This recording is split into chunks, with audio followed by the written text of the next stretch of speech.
What a night. I caulked my windows. I'm using compact fluorescent light bulbs. I added more insulation. I installed a programmable thermostat. Fuels used to generate electricity are getting more expensive and driving up prices. Your local cooperative is working hard to develop solutions. You can do your part, too, by taking simple steps to make your home more energy efficient. Because together, we have the power to make a difference. This message brought to you by Cumberland Electric Membership Corporation. You're listening to Northern Middle Tennessee and Southern Kentucky's new home for good old gospel music, bluegrass gospel, country gospel, and southern gospel on WSGI AM 1100, Springfield's God's Informer.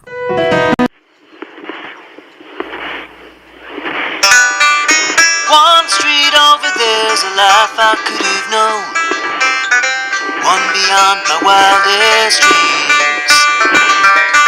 Maybe that road could have carried me to streets of gold, but things aren't always as they seem. Looking back on all the chances that I missed, some I held, some slipped away. One street over where my memories exist, I wondered what would change, I really couldn't say. In this life there's nothing certain, except the curtain that rises to the stage.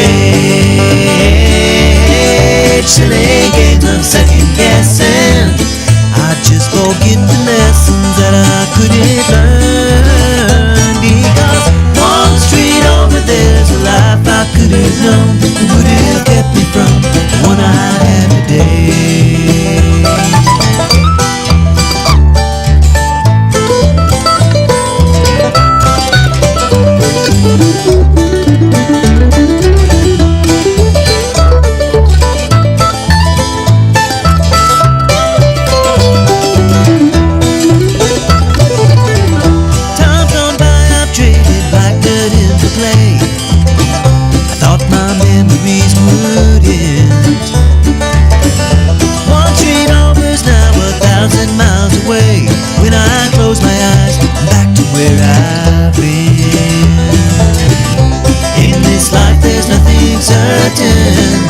Except the curtain that rises to the stage. Silly games of second guessing, I just forget the lessons that I couldn't learn. Because one street over there's a life I could have known, that would have kept me from the one I had today. Good morning. Let's go ahead and get started. This is 1100 WSGI. I'm Utah LaVern, and yes, this is one street over. What's going on, y'all? One street over from where you living. Man, I don't know about y'all, but it has been crazy busy. There's been so much going on. It's that time of the year. It's fall, and we've had so many activities going on. It was so funny. I said, there for several weeks, we had absolutely no openings because everybody had something they wanted to get on and talk about. We had, it's kind of calmed down a little bit right now, but we had an opening this morning.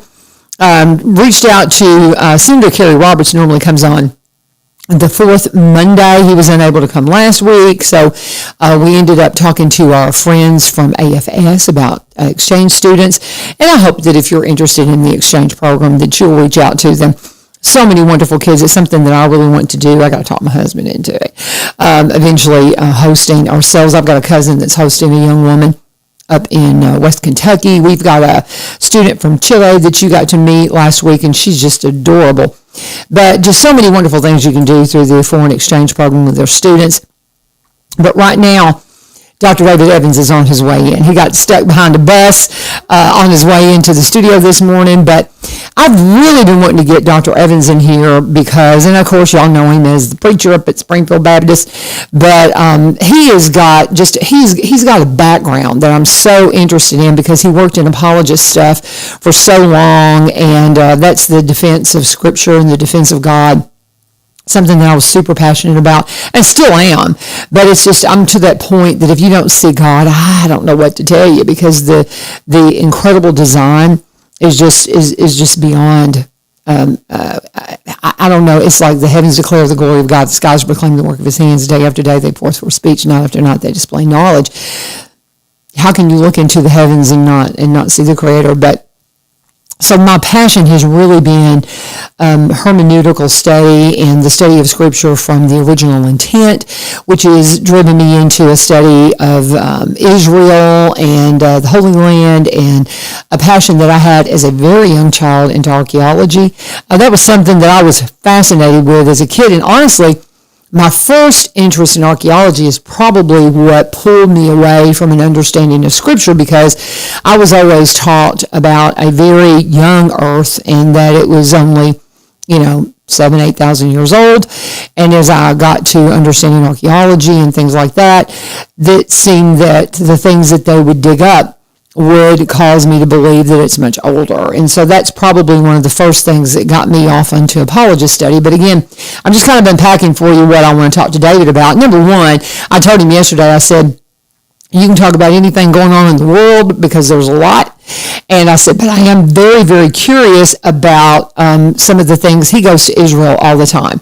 And there's a couple of things. I've discovered a book, and I've mentioned it many, many times. It says, When the Stones Speak. It came out earlier this year. It's only been out a few months, from Daron Spillman. And he is the guy who led the City of David excavation, and it's just fascinating. They've just opened the Pilgrimage Road, and I'm going to talk to David Evans about that when he gets on in here, but that's kind of where I want to go today. So we're going to talk a lot about that, because y'all know I love talking about all the really cool stuff going on around Springfield and around Robertson County, but man, my passion, outside, I'm not political really at all anymore, other than what I'm supposed to be as a responsible citizen. And I vote, and I pay attention to what's going on, and I pray about my vote, and I do all those things, and I go where God leads me in that regard. But I feel very definite that the Lord's called me to do what my husband and I are doing. We retired into teaching, and we're teaching in schools. We go to Mexico every year and do mission work, and it's in an effort to change the country from the inside out, the work we do in Mexico. And when I first started doing that, I said, man, that's what we need to do here in America. We need to change the things from the inside out. Come on in, David. We need to change our world from the inside out. And by being able to be in there with those kiddos and just love on them and help them to see what their future is and how beautiful it is, and pray that they see the love of Jesus through me, I believe so hardly that my husband and I are exactly where the Lord wants us. But I really feel that he's leading me into something ministry, and I'm not really sure what it is, but man, this Israel study has just put me on fire for it. And Dr. David Evans is here. Good morning, Sister U-Turn. How are you today? I'm better now that I've heard Sister U-Turn come out of your mouth. My goodness. I'm like, I gotta hear Sister U-Turn. I can be anywhere around and I hear Sister U-Turn and I know it's him. Well, I am absolutely so sorry for being tardy, for being late, for not being here on time. So one thing that my father and my mother raised me up is you are never, ever, ever late. And apparently there's a red light or something on Central that's just not turning green. And so everybody's backed up. So I don't know if it's legal. Maybe I'm admitting to crime, but I UI'd in Central.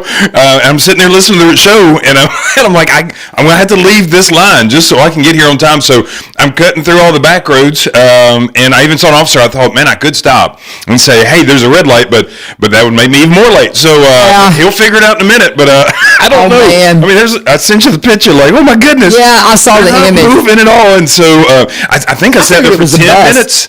10 minutes, I don't know, but electronics things that happens, and maybe it was just temperamental light. Who knows? Maybe it just has personality. So. I know it, but I know the light you're talking about, and sometimes you just have, because I cut through all the time. Yes, and so sometimes the lights just don't work like you want to. I thought you were behind a bus or something, but what does your shirt say? What's going on with that shirt? I'm always interested. Yeah, here's human. To R, human, to R is a pirate. That's great. And what's with the donkey on the hat? Oh. Okay. I mean, I just always am intrigued by your attire. I just never know what you're going to come in here wearing, brother. Well, I'm absolutely comfortable. I've got my. No, I love it. You're good. So the donkey on the hat. I actually got this hat in Santorini. Have you ever heard of the Greek Isle of Santorini with the blue dome homes with the white buildings and all that? Everybody makes it a destination and all that kind of stuff. So I took a trip. I took Robertson County people to walk the footsteps of Paul in April. Gotcha. And Santorini is it's the most photographed spot on the face of the planet. So everyone's like, man, while we're over there, let's go to Santorini. And my brain's like, it's not biblical. I don't care about that place. I don't want to go there. I want to go where Bible places are. Yeah. So this is a total waste of my time. But everybody wanted to do it, and so therefore it wasn't a total waste of my time. Everyone wanted to do it, so we went and did it, and it was beautiful. It was nice. I had the best yogurt in my life on that island. But they have donkeys all over that place, because to be able to get from the seashore up to the top, I mean, it's a snaky, windy kind of path. Now they have buses and things of the sort, and they've got sky lifts and whatever. But historically, they've always used donkeys. So I guess it's a mascot of the town. So that's the real reason the donkey is on the hat. But of course, I joke and say, well, if the Lord can use one of those, he can use one of these. So which is honestly true too. So that's funny. That is funny. I love had a it. hat with a donkey on it, and I thought, I think it's about the time of my life. You need a hat with a donkey. That's right. That's hysterical. That is hysterical. I love it. Well, Dr. David Evans is here, and I'm trying to get him in here is just next to impossible because he's so busy. And as I've reached out a few times, and I get it, and you just are so covered up because you are very, very kind all the time to extend an invitation. I'm so honored. You're legendary. This radio station is legendary, and as I've always told you, I get chills just thinking I'm able to be on this radio station. My whole family has always listened to this radio station for years and years. I grew up going with my granddad to cut wood in places, and this is on the radio station, and I'm a little boy listening to all this kind of stuff. So yeah, so it gives me chills just to be able to do this. So thank you for the invitation. It's my always pleasure. an honor. Always. Absolutely. Always fun. And I guess there's been a couple of things I wanted to talk to you about. The Israel stuff always. Yeah. I don't know. Do you know who Jerome Spillman is? Have you heard the name? Okay, he's an American Jewish person. He was a young man raised up in Michigan, and he and his family went first. Early, like right after graduation, on this summer-long thing to Israel to help explore his heritage, right? Okay. And kind of fell in love with Israel. He tells in this book, he just put out a book that's just, man, it's called When the Stones Speak. And it is just breathtaking. And he went over there, and he had an encounter with some Jewish soldiers his age that they had their guns all stacked up, and they were in this nightclub, and they had their guns stacked up in a pyramid, and he accidentally knocked them over. Oh. And they all thought it was funny and patted him on the back, and he's like, these guys are my age, and they're out fighting for this country. And more than likely, those guns had no ammo and no clip in it, so because of their age. So they probably knocked over. Because there's no ammo. Exactly. But nonetheless, these were IDF soldiers. Absolutely. And they were just in there, and they got to be friends, and so they went, and he thought, man, here they're doing what they're doing, and I'm back in America living a cushy life only because, my parents or his grandparents decided to come to America, and theirs went back to Israel. And so he's seeing like, why them and not me? Yeah. And so he returns to Israel several times for other tours, and his family goes, and he just has this longing to be in Israel. And about the time he's 26 years old, he's studying to be an attorney, all the things, doing what his parents want him to do. His brother says to him, if you want to live in Israel, go to Israel. And so he does. Wow. And he about 26 years old, and he comes in, and he immediately joins the IDF. Nice. And starts, goes into deep language study because they decide this guy needs to be a spokesperson for us because he's American, be this great international spokesperson. So he gets promoted very quickly because there's a conflict at the time, all the things, gets married. The conflict that happened in Bethlehem, where they called it like this, where some terrorists bombed some things in the city, and then they fled to Bethlehem and took hostages, and that thing. He was part of that. And he talks about right after that, just feeling like something was missing in his life. And he was getting ready for his wedding, and he ends up meeting the guy who is trying to revive the archaeological dig at the city of David, where they have discovered, guys, the Palace of David. It is breathtaking. Outside this old city wall, but it's just unbelievable what they've discovered there. Yeah. Want to go there? Oh, bad. Want to go see it? I want to go see it so bad. Yeah. I believe, Absolutely. I have done it so much virtually. Yeah. And I'm so intrigued by this pilgrimage road and the Pool of Siloam that they thought they had, they had a Pool of Siloam that they always talked about, but no, they actually found it because of this they had a sewage pipe start leaking. And they send the utility people out to start digging it up, and the people that are digging over here at the city of David, they see this guy on an excavator trying to break up a rock, and they're over there and they realize it's a stair. And they stop him. I mean, this guy's like down in the pit with the thing over his head going, no. And they stop him, and they realize that these are the steps going into the Pool of Siloam. And man, and then they think about, well, how did they get from the Pool of Siloam up to the temple? And they start discovering this pathway and a tunnel underneath the pathway where we know from Josephus that the Israelis, the Jewish people, they were hiding under the road. And that we read an account where Josephus talks about them breaking up the road and pulling the Jewish people out. They found pots up under the tunnels that were the people who were fleeing the Roman soldiers when the temple fell in 70 AD. I mean, I'm just scattered, just giving bits because I know he knows what I'm talking about. It exists. Wow. It exists. It's incredible. Let me share with you, Sister U-Turn, what each of our tour guides, every time we go, they always want us to make sure that we know that Israel is real. It's real. Yes. Everything that we read about in the Bible is absolutely real. Yes. The more we dig, the more we find all of these locations. Israel is real. And so, they had this Pool of Siloam, and now they're like, I think we found the real Pool of Siloam. And the number one financial endeavor in Israel is tourist money. Everybody knows it. That's why when we go over there, no matter what religion, no matter what ethnicity, no matter what country, every time I've been over there, they roll out the red carpet. And boy, they love us. They love us because we're spending a lot of money in their culture, and it's helping their culture. And it's a good relationship. And I do remember like going into Bethlehem, and Bethlehem sometimes is shut down to where you cannot go in. There's one time we went into Bethlehem, and our tour guide had us a place. He called in. He called a buddy of his, and he says, "Man, I'm bringing a group." So we get to this place, and it's on the side of a hill. It's beautiful over, and I can bring up videos and everything. It was just a wonderful. All of our people still remember this meal, and because of how the family treated us. We walk in, they're shooing out customers. They're telling all their customers, "Leave, go, go, go, go. We got to go. We got to shut down." We come in, they lock all the doors, which was unusual for the time.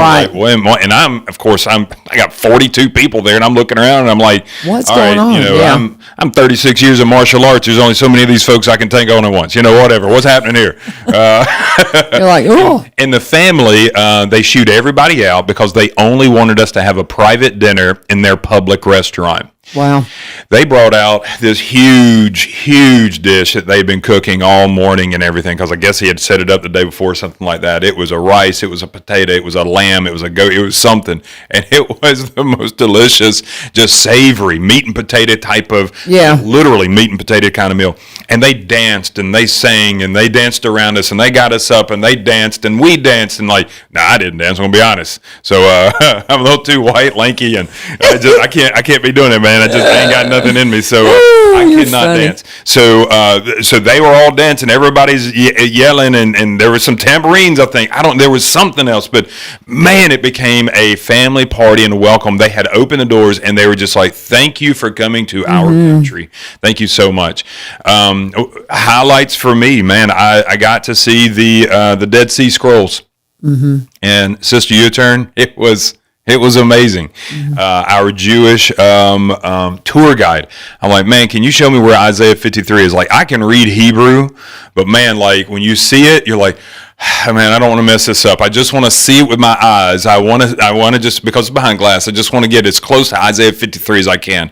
He's like, okay, all right. So he's like, man, this is old script. This is old script. I'm like, I know. I mean, this is hard, right? But I kind of remember in my brain what I got a photographic memory, so I remember in my brain what the clip looks like. And so I'm looking for that little tear that I remember that kind of runs through or whatever it was. So I'm looking, photograph. I'm also trying to read the letters, and I'm trying to do my best, but we finally find it. He's like, there's a lot of chapters here, brother. Like, no, he didn't call me brother, but he's like, what do you call him? Pastor. Mm-hmm. Like, Pastor, he's like, why is this one important? Prophecy. And I I can't say this without getting choked up, Sister U-Turn. I'm like, this one is about my Jesus. Mm-hmm. This one. And he says, how do you figure? And I'm like, Lord, thank you for the alley-oop. I mean, we had sat there and laboriously tried to find this. Our group had already went on through the museum. It was just he and I. Right. And so I just started sharing about how the suffering Savior is seen through this. And he's like, really? That's what you believe? I'm like, read it. Yeah, read it for yourself, man. Read what had happened, mm-hmm. Connect the dots. And then let me tell you some other prophecies here in the Torah, in the Old Testament, that I see here that are screaming Jesus. Like, we don't just pull this out of nothing. Mm-hmm. For the rest of the day on that bus ride, boy, he was asking me, he's like, so what about this? And how about this? I'm like, yeah. It was transforming even our tour guide. It transforms us, right? It just, to see the archaeological find, the actual thing, right? That was transforming to see. And actually, I think that's my Facebook post, is the caves behind me or whatever it is. And those moments are cool. Capernaum, Sister U-Turn. And you said you've never been to Capernaum, right? I've not been anywhere like that. The only place I have been outside of the U.S. is Mexico and Canada. That's it. I mean, the continent. Right. So, yeah. Well, Capernaum, oh man. It was the first place that took my breath away. So Capernaum is supposedly where Peter's house is. Right. And so they have this thing on top of Peter's house. You can go up into this building, look down, and kind of see this rotunda kind of thing that they say is his home. But you can see the coast. I mean, so being a fisherman, you can see the coast, all that kind of stuff. So fisherman kind of town. Yeah, obviously you're just right up the hill from the Sea of Galilee. But then you have the original temple that stands, the original synagogue there. You can actually walk up, Sister U-Turn, and put your hand on the column, the original column. Mm-hmm. The same floor is there where Jesus walked and taught in his early ministry. And so to be able to do a devotion there, I usually give our church members, whoever attends gets to do devotions on these different sites, and they'll know before they leave. If you're a singer or a sanger, then you get to sing a song at the tomb. Kind of thing. So anyway, but when you go there, you get to go to these literal places, another breathtaking spot, and I'll shut up here in a second. No, keep going. I love it. This is just such a passion for me. It's like in Jerusalem, when you get closer to Jerusalem, in the last, the Holy Week, I mean, we know exactly the places because we have government records too. Mm-hmm. We know exactly the prison where he was kept.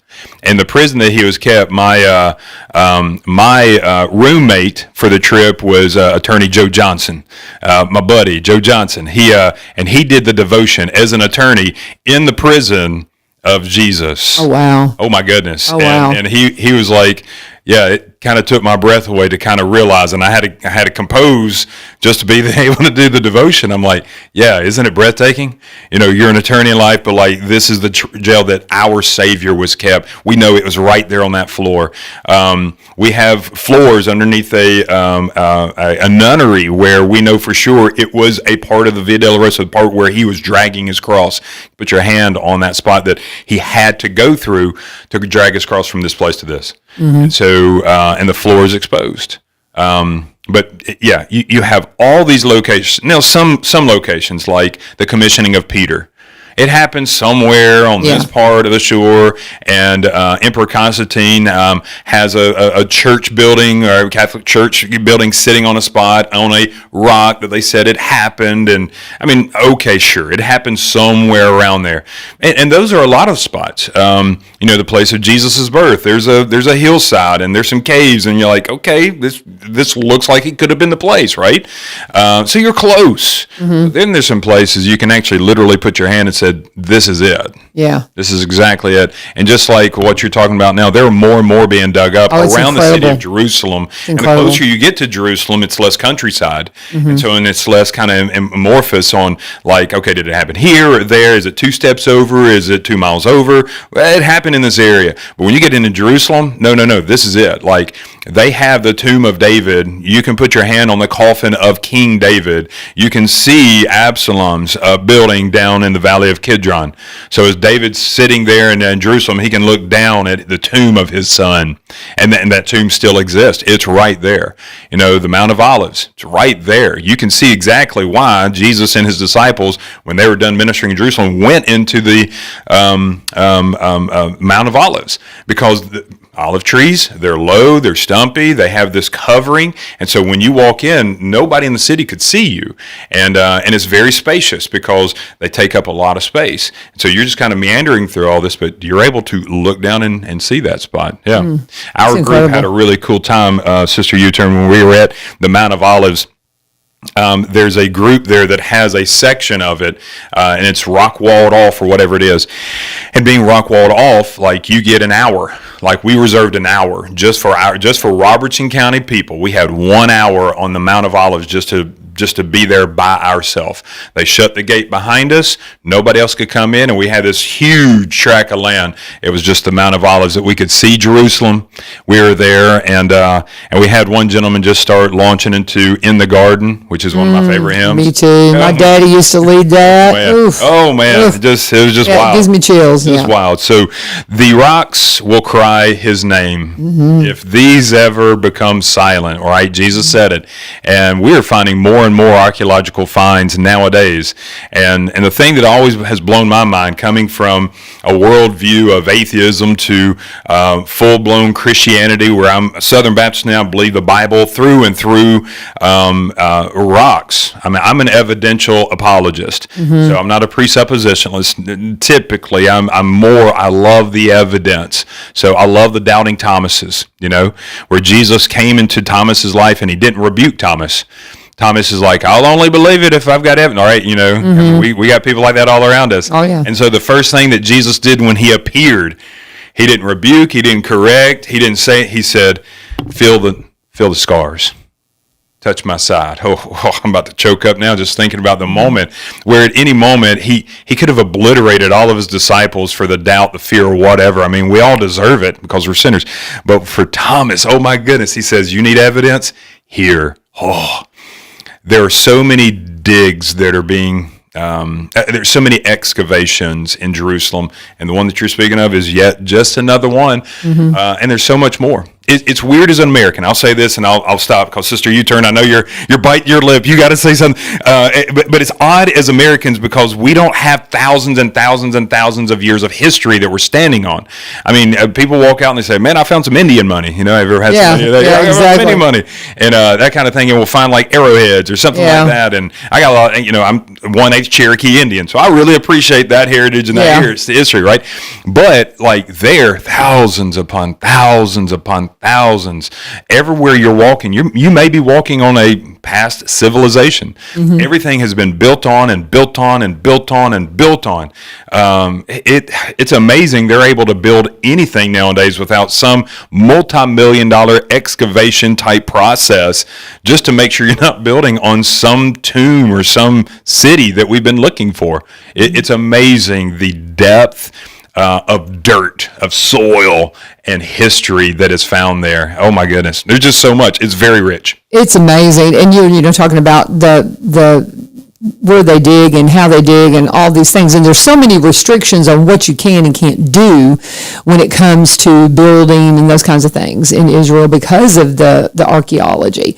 And the area that I'm talking about was the city of David. When they discovered what they were doing, there had been homes built very hastily in the area right there, and it was during the Jordan occupation, and they didn't have any kind of really solid foundations and all this. And when they realized that they wanted to start excavating this road, the pilgrimage road that it's being called, that they were going to have to come up with some way to reinforce the ground above them, and so they came in and put in these steel arches, and they've got this tunnel way that you walk in, and you're walking on the pilgrimage road that they believe is the road that people would have walked to the temple after they had gone through mikveh purification in the pool of Siloam, and then started up this pathway. And it is, I believe it's just been opened, because I'm assuming, have you visited the area have you been able to go on the pilgrimage road?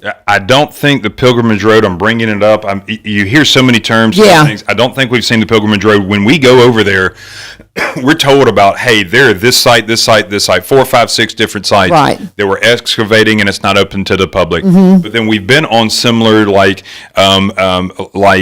for example, around the Temple Mound, you have the original temple foundation that's there, and it's open to go underneath and to go around the original, like the very first set stone kind of thing, and you're going around the entire bottom half of the Temple Mound underground, and so you have several of these kind of tours. So like that tunnel. Yeah. The tunnel is under the pilgrimage road. Yeah. And that's what they excavated first. They found that, and Daron, he talks about going in and being one of the ones that crawled through that tunnel for the very first time. And when they got to the Western Wall, they could hear a tour guide above them talking about being at the Western Wall, and that's how they knew they were at the Western Wall. Yeah. And it was a drainage tunnel that Herod had built. Yes. And they crawled through it on their bellies the first time.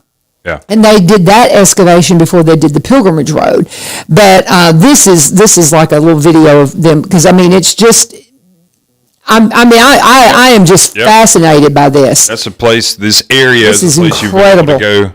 But they've opened up the pilgrimage road. I believe they've just opened it up here in the last. Like the original Pool of Siloam that you go to originally to see, and then I just pulled that one up. I haven't vetted. I haven't really looked at this video. So that's Is the this place giving you can anything? go right now. That one is, because you can see right outside of what you're talking about is what traditionally has been known as the Pool of Siloam. And hang on, let me turn this down. I'm sorry, I clicked on it here. I'm trying to advance in it because I think he's going to take you into the This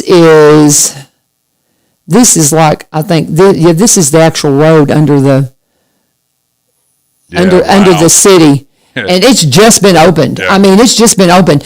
I was looking at a video that, like right here, you can kind of see. Y'all forgive us. I'm showing David some stuff as we're going along. That's the Pilgrimage Road excavation, and you can see the arches that they've had to put underneath it, because there was when they first started digging, the Palestinian Authority was trying to prevent them because they don't want them to find proof of their existence. No. Thousands and thousands of years ago, and so they were trying to stop it. Well, they claimed that the digging that they were going to do was going to disturb the houses above, and it was causing cracking and all this. And they said, well, no, actually, the supports we're putting in is making these houses the most secure in Israel, because they've got this structural steel foundation underneath them that all the way down to the bedrock that no one else has. Well, as they're going in and they're doing this, there was a Supreme Court lawsuit filed, and the Supreme Court found that it was absolutely unfounded. But you can see that the tunnel there, and it was completely unfounded. Okay, so that's you guys going in that. That's the. Yeah, that's the thing above what he. No, it's below that. Oh, below that. That is below this road. Yeah, if you've got to get this book and go through it. It is incredible, and you get a lot of detail about how this all happened. Yeah. But the tunnel is underneath the Pilgrimage Road, because when they went in and started going through the tunnel, they looked up and they could see stairs above them. And so they did the tunnel first and then came in and started doing the Pilgrimage Road.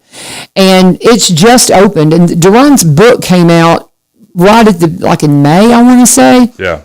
It's incredible. Yeah. Because this guy worked as the lead fundraiser spokesperson for the city of David for 20 years. And he's an American. It's amazing. It is amazing. Some of the things that they found when they were excavating that tunnel, and I bet they found, did you hear about the Golden Bell? Nope. The Golden Bell that they found, and Jerome, he talks about this in his book. They found, he was in a meeting, and this guy comes in and he goes, "What is that, Spellman?" And it's like covered in dirt, and he looks at it, and he's like, "It's gold, yeah." And he goes, "Shake it." And he goes, "There's a chime in it." He goes, "It's a bell." Where do we read about bells? On the hymn of the high priest. Okay? Wow. And they found, even the Israeli Archaeology Authority believes this is a bell from the high priest. Oh, wow. It's incredible. Oh, wow. This gold bell. Wow. And they found it in that tunnel where they believed that it probably fell through when the, priest was leaving, or he could have just lost it, in his daily life. But they found it in the dirt down there. And the things that they have found, there was a parking lot. Did you have y'all been to the parking lot where they said there's 7 civilizations maybe that they've uncovered? Because in the parking lot. Yeah. And the story about this parking lot, oh my gosh. Yeah. The guy, his little David, how would you say little David? They call him David. It's not, I can't ever remember the pronunciation, but it's his name is David, but they call him Little David, and so that's a nickname they call him. Yeah. Davia. I don't know anything about a little David. But anyway, he's a little guy. Yeah, he is a former Israeli Special Forces soldier, just a fascinating man. And you hear his story in Duran's book, but he talks about that when he first started wanting to revive the City of David excavation, they were trying to dig there prior to World War I and World War II, and it got stopped. And then all the problems politically, they hadn't been able to go back in. And he was able to go back in and start purchasing land and reviving this dig. Well, he tried to purchase this parking lot back in the late 90s. And it was like $350,000 this time. He couldn't raise the money to buy it. Well, a couple of Jewish investors bought the parking lot. And he was like, okay, well, it's in Jewish hands. It'll be okay. Well, they let people just park there for free while they were trying to figure out what to do with it. And a few years later, they notice a fence going up around it. And they're like, well, what's going on with that? And they go and start checking. And it's apparently that the developers had sold it, they said. And when they started checking into who they'd sold it to, it turned out it was the Palestinian Authority, but they hadn't inked the contract yet. They hadn't. So they started trying to say, please don't sell this to them because it's going to be a problem. With the excavation we're doing with the City of David, they're going to. Can you imagine having this, this authority that promotes all kinds of terrorism owning this property right there? Well, they managed the whole journey of how they were able to finally purchase it was incredible. And then they started excavating it, and they have found, I want to say 7, maybe even 9 civilizations, different layers of civilization they found. This is where they found all that gold. Yes. Where they found, 160 pieces of gold come falling out of a wall. But now this was in I'm wanting to say it was not during the time of Christ. It was a couple hundred years later. It was in one of those areas. But it's breathtaking what they found. They found this seal that is one of the King Zedekiah. He's the one who was taken by Babylon, right? Okay. And so because King Zedekiah, when Jeremiah was warning of the Babylonian conquering, they couldn't stand Jeremiah. And there's talks of the ministers to Zedekiah, and one of the names, and I forget exactly which one it is, but they found his seal.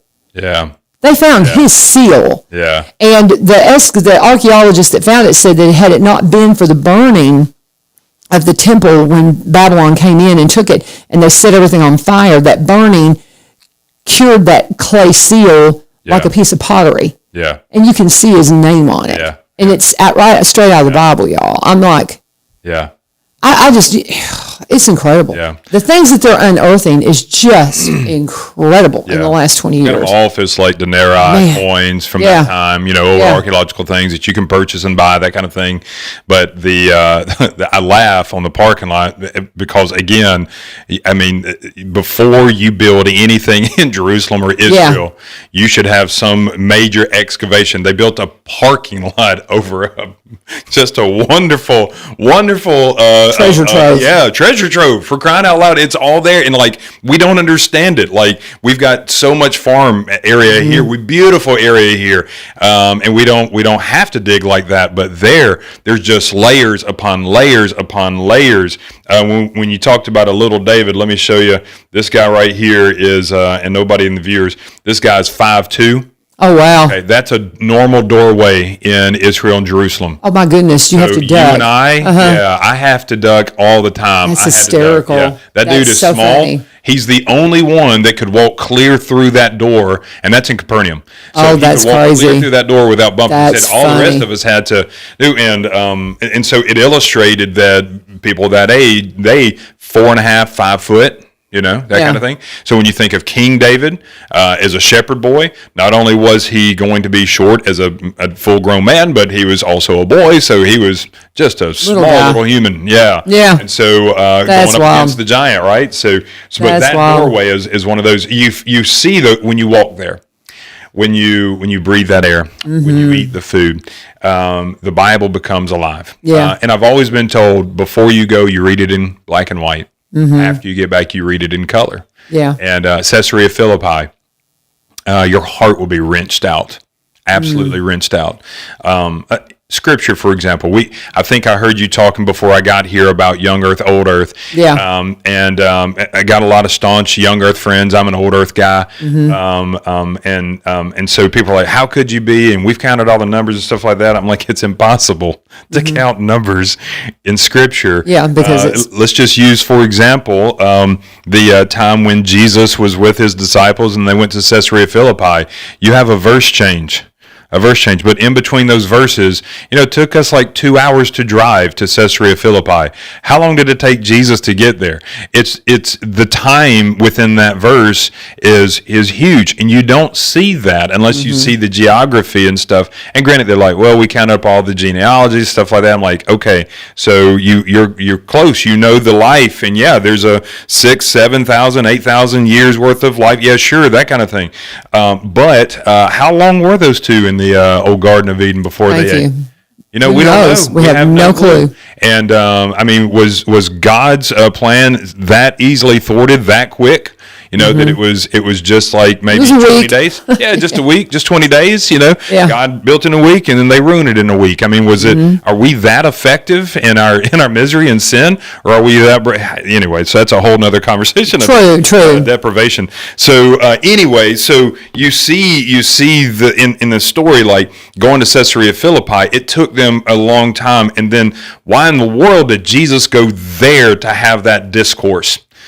Because of the gates of hell. Oh my gosh, Pan's Labyrinth right there. And what they would do, and the tour guides, everybody illustrates when you get there, it looks like a pit of hell. I mean, and there's this redness to the rock too that doesn't help its image, that doesn't look like hell. And people say that the God-man Pan or something lives in, or whatever it was. They would sacrifice infants and like toss infants into that thing, and only see. And if blood would come out, that meant the gods accepted their sacrifice. If not, they keep hurling infants into that thing.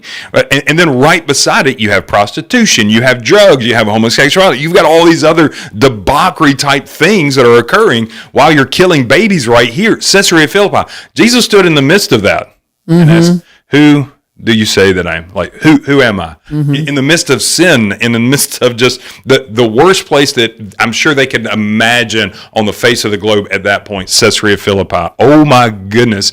And that's where he brought his disciples to make such a proclamation and have this discourse. It meant something. And I think the culture, like Jesus walked into the rattiest of cultures, the most sinful of cultures, and proclaimed theology. believers today, we're called to go into the darkest of dark, the farthest of far from Him, and proclaim not just theology, obviously theology, but proclaim Jesus. And so we see Him do that time and time again. But when you get there, you're like, oh my goodness. And the temples and stuff are still there. You can tell, oh, that was a booth. Oh, that was a booth. That was a booth. Oh man, I bring up all the pictures and stuff, but man, it's sad. It's just creepy going to that place. And of course, you got the River Jordan beautifully flowing out of that thing. So, oh my goodness. It's incredible. And I mean, and what's really cool is like you said, eventually I'll get there. I believe the Lord will get me there. I know a guy. You know a guy. I know a guy. You know a guy. I mean, if you want to get there, I know a guy that can get you there. I know, Yeah. and I've got to do it, and I want to do it so much. But I love the fact that we can do so much virtually, because just like you said about how that you read it in black and white and you read it in color, I already read Scripture in color because of the study that I've been doing. Yeah. And guys, you know, if you can go, but if you can't, because of the world we're living in and the things that are at our fingertips, you can go virtually, and I mean, do it. Yeah. I tell people, I said, I'm not sure I couldn't take you on a tour, even though my foot's never stepped on there, because I have done it so much virtually. Yeah. And just like you're talking about, Caesarea Philippi, the gates of hell. People don't, when you read that scripture and it's like, and the gates of hell will not prevail against it. It's not about us being in a defensive culture. It's about us storming the gates of hell. He's like, I want you to storm these gates and bring them the gospel. And it's just, man, it's just so incredible. It's so incredible. But the study, I love it. I love it. I love it. I love it. But I know how many times have you been? You've been a bunch. How many? Because you've been to a handful of times. So I went with a group that was trying to get me to seminary. I've taken Springfield Baptist once. Springfield and Washington County has not been since Springfield has not been since Springfield Baptist Church. Let me say that Springfield Baptist Church has not went since 1974. And so when I came here, part of my vision and heart was I would like to start taking Holy Land trips at least every other year. Right. So that way, people of Robertson County have a way to get to the Bible lands. It changed me and it transformed me so much. And so we've, as Springfield Baptist, we've been to Israel, we've been to Greece, we've got a couple other spots that we're considering, but we do need to get back to Israel. But obviously, you know, you have a lot of different things that are occurring in Gaza, Strip and stuff. So we're wise, we're smart. We do not want to go during that time, but we do have a trip in the works that we're planning. And whenever we plan it, I definitely will shoot you the dates. Okay. It's something that you can't just plan like, hey, we're going to go camping in 2 weeks. Like you can't do that. Takes time. Like for a planner, we have to plan 12, 18 months out. Sure.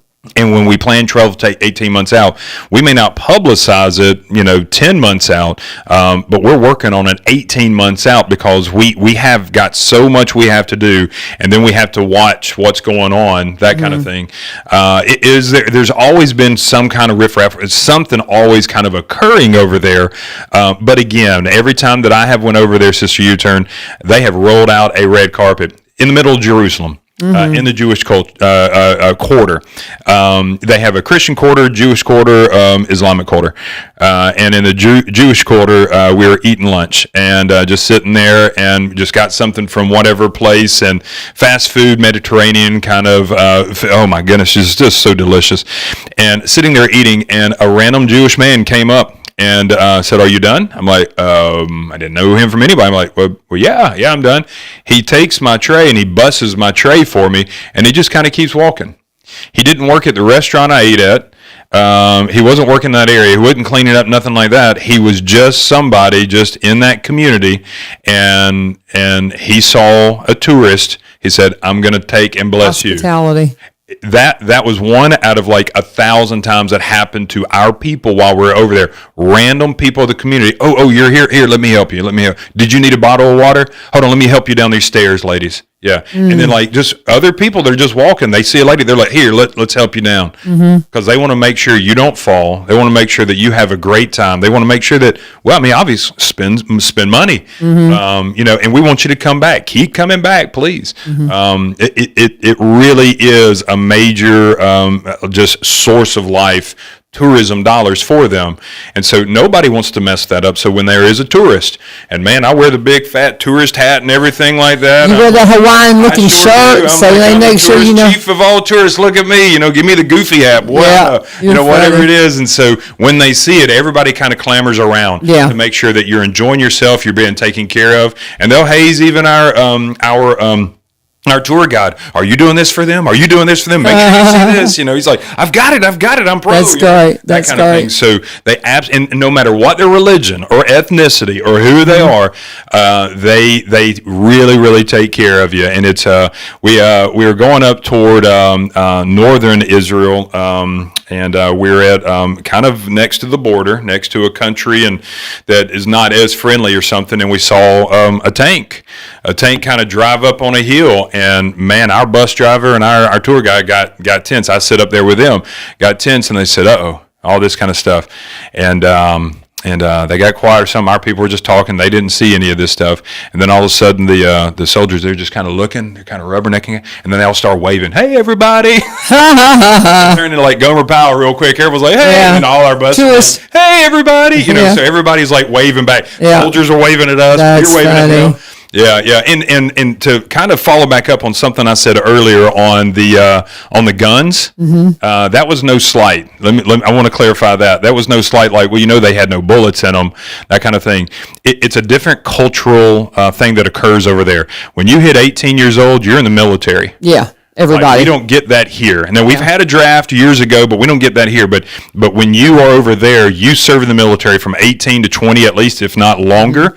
But also, they're wise enough not to just give fresh out of high school or like teenagers or whatever that, man, they're looking for dates. They're looking for wives and husbands and all that kind of stuff.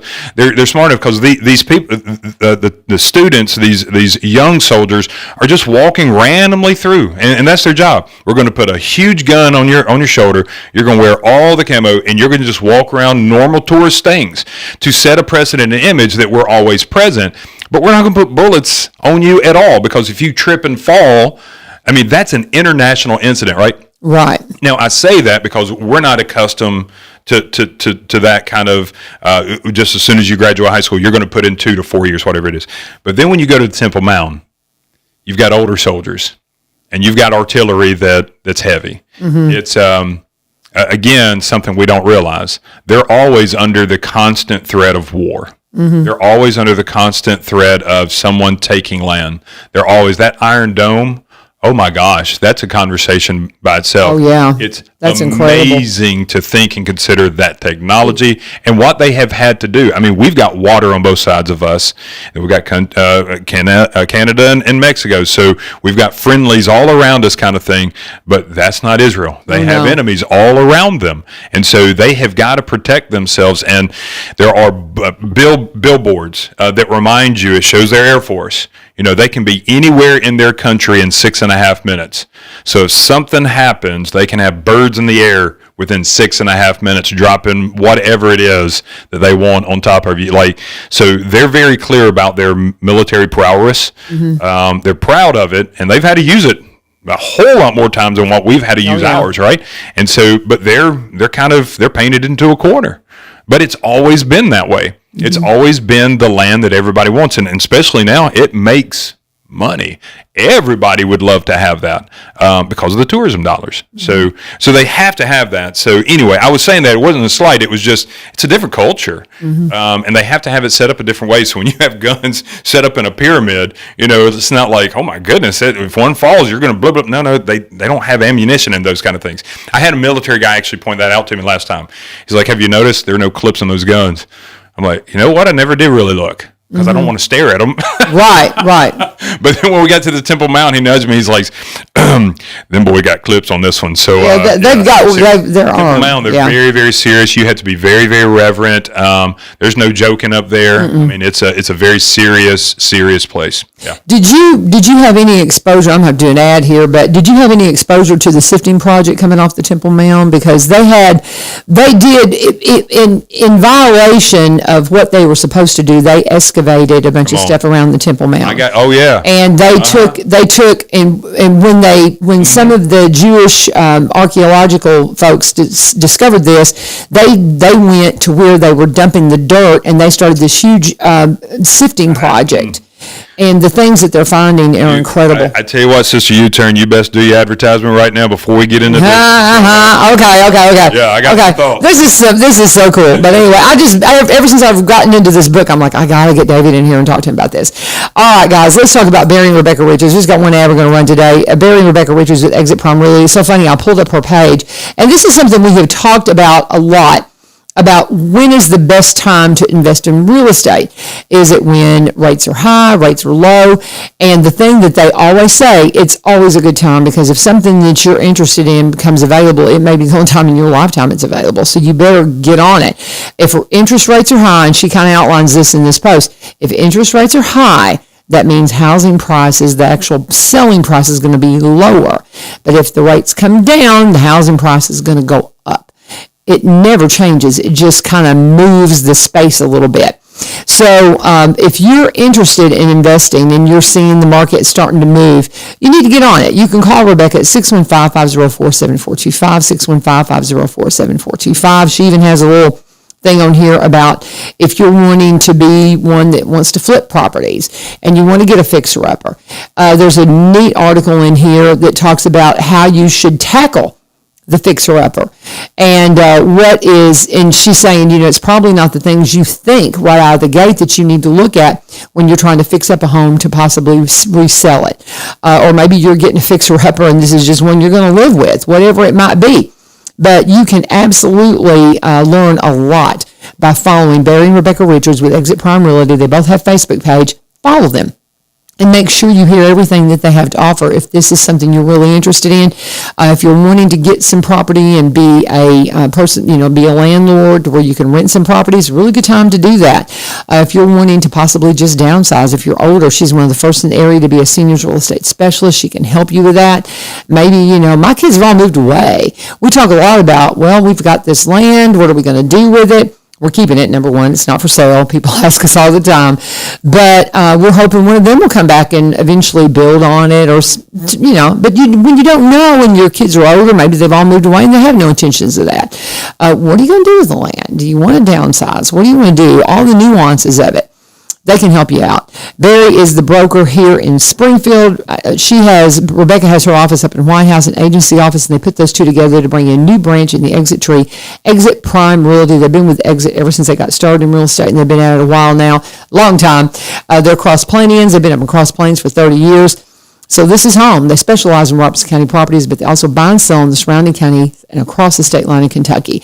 Reach out to them at sellwithbecky.com, sellwithbecky.com, or by BUYRobertsonCounty.com, or that phone number again, 615-504-7425, 615-504-7425, and let them know U-Turn sent ya. Dr. David Evans, Brother Evans, talked to me about this sifting project. Did you? I see the dome right there behind you. Yeah. And that pic, he's showing me all of his pics. I need to just sit down and just look at all your pictures. Oh, my goodness. Anyway, it's so cool. So talk to me about the sifting project. Yeah, so I've never heard it termed the sifting project, but definitely sifting went on. So what has happened is the dome is sitting on the Temple Mount, and the dome is Islamic Muslim ruled, right? Mm-hmm. We're not allowed to go inside the dome. We're not allowed to go down inside the dome to look at anything. And there's, oh my gosh. So, but there was one time that they went down into that dome with bulldozers and just big wrecking crews, and were just digging stuff up, because they were trying to renovate and do everything, which drove everybody insane because, as we just talked about, the wall. Every single layer of dirt has some kind of history, especially that place right there. But they kept digging it out, and then what they would do is they would go off of the Temple Mount and they would just dump all this at what they thought was soil and dirt. Well, archaeologists, sifters, excavationists, all these scientists would run and just jump on the mound and start kind of trying to sift through it. Well, the Islamic authorities got really mad about that, because that's their dirt, their soil. So they went back out and scooped all of it back up, and they put it on top of the Temple Mount. So half of the Temple Mount is just piles of dirt and soil. And we were told as a group, this is the closest that I was able to get to it. They said, you're not allowed to take a picture. If you get a picture, you'll be in prison. Not allowed to touch it. You'll go to prison. I mean, they got cameras on you and everything. And so if you go and you act like you're going to do something, they're going to come and pat you down. Like, you're not allowed to touch that soil at all. Mm-hmm. We're going to walk past it. And there's a gate. So you can't just fall into it. But you can walk past it, and you can look at it, and they're telling you what's happening. Because if you tell, I've got that little whisper. I've got a little thing around my neck, and I got an earbud. And so the tour guide is just talking quietly into that, saying, hey, this is what this is. We're like, why is there a bunch of mounded up soil and dirt on the mound here? And they're like, let's tell you the problem that's happening. Nobody knows what has happened underneath the Dome of the Rock.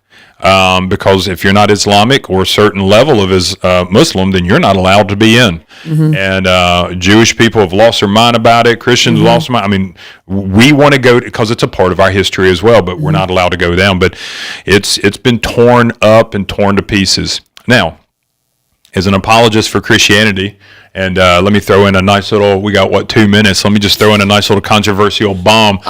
Give me another invite back or not. You can come tomorrow if you want. Tomorrow's still open. When you have one religion that is digging up the history of other religions and destroying it, then saying it never happened because you personally dug it up, okay, there's an integrity issue, but that is the rhyme and reason of some worldviews and some religions.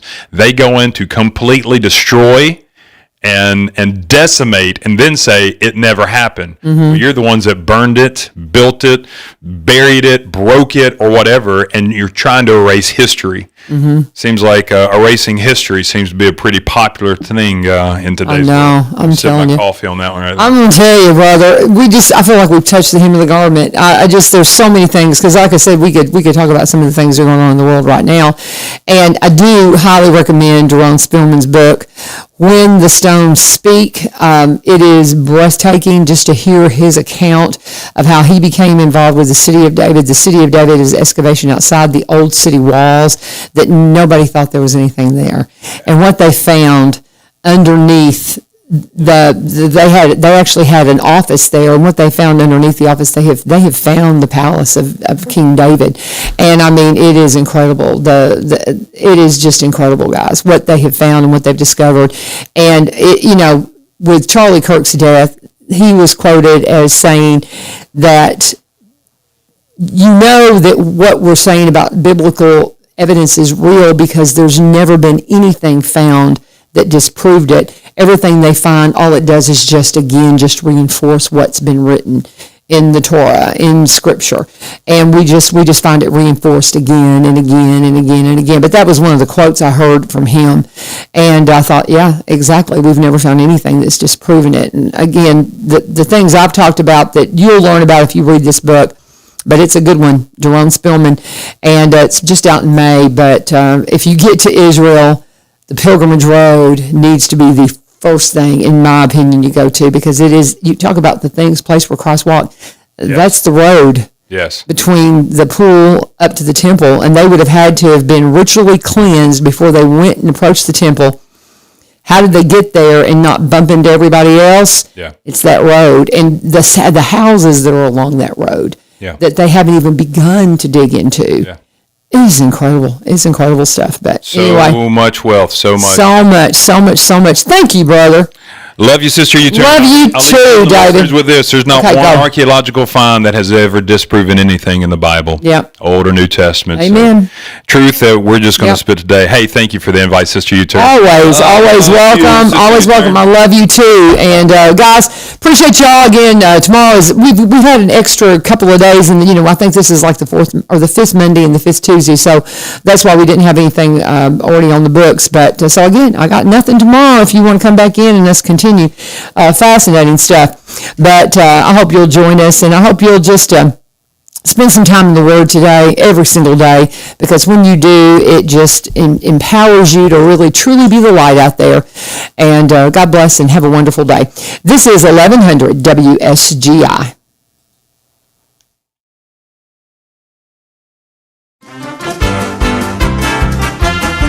Oh, it's a great, great morning. Your first day in heaven when you stroll down the Golden Avenue. There are mansions left and right, and you thrill every side, and the saints always smiling, saying, how do you do? It's a great, great morning, your first day in heaven, when you realize your worrying days are through. You'll be glad you were not idle, took time to read your Bible. It's a great, great morning for you. I had a dream, and I confess I hated to awake. He dreaming met an angel at the great pearly gates. St. Peter said, why, hello there, where have you been? I've got your mansion waiting, so come on in. And then they rang for an angel to act as their guide. He spread its wings a time or two and learn how to fly. Oh, it's a great, great morning, your first day in heaven, when you stroll down the Golden Avenue. There are mansions left and right, and you thrill every side, and the saints always smiling, saying, how do you do? It's a great, great morning, your first day in heaven, when you realize your worrying days are through. You'll be glad you were not idle, took time to read your Bible. It's a great morning, a great morning. What a happy day.